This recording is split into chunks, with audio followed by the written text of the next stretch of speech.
আইন ও সালিশ কেন্দ্রের তথ্য বলছে গত ১৬ মাসে ৫২২ জন শিশু হত্যার শিকার হয়েছে, ধর্ষণের শিকার হয়েছে হাজারেরও বেশি শিশু। তো এই ঘটনা আমাদের এই সমাজে বা এই জায়গাগুলোতে মানে বারবার আমরা দেখছি।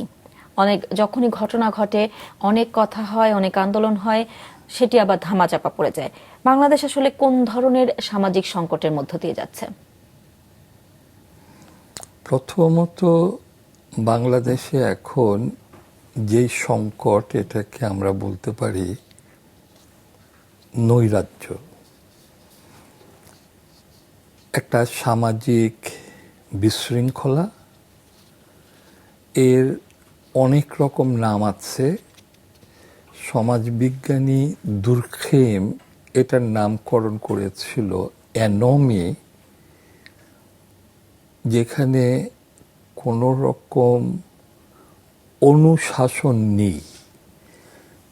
পুরনো নিয়মগুলো ভেঙে চলে গেছে, কিন্তু নতুন কোনো নিয়ম তৈরি হয়নি যেটাকে সার্বজনীন বা সর্বজন গ্রাহ্য হতে পারত। তো এই কারণে আমাদের যে ঘটনাগুলো ঘটছে সেটা হচ্ছে ঐতিহ্যগত যেই সমস্ত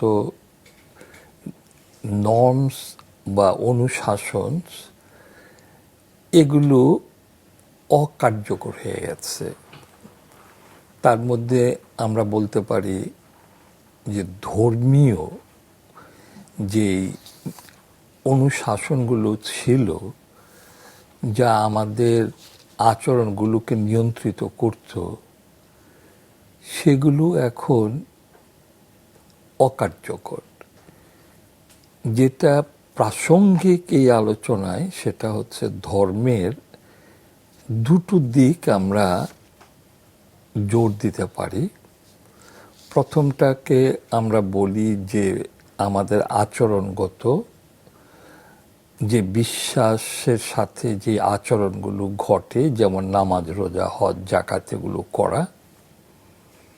কিন্তু আরেকটা ধর্মের দিক, সেটার নাম হচ্ছে নৈতিকতা, এথিক্স। আমরা এথিক্যালি ধর্মকে পালন করি না।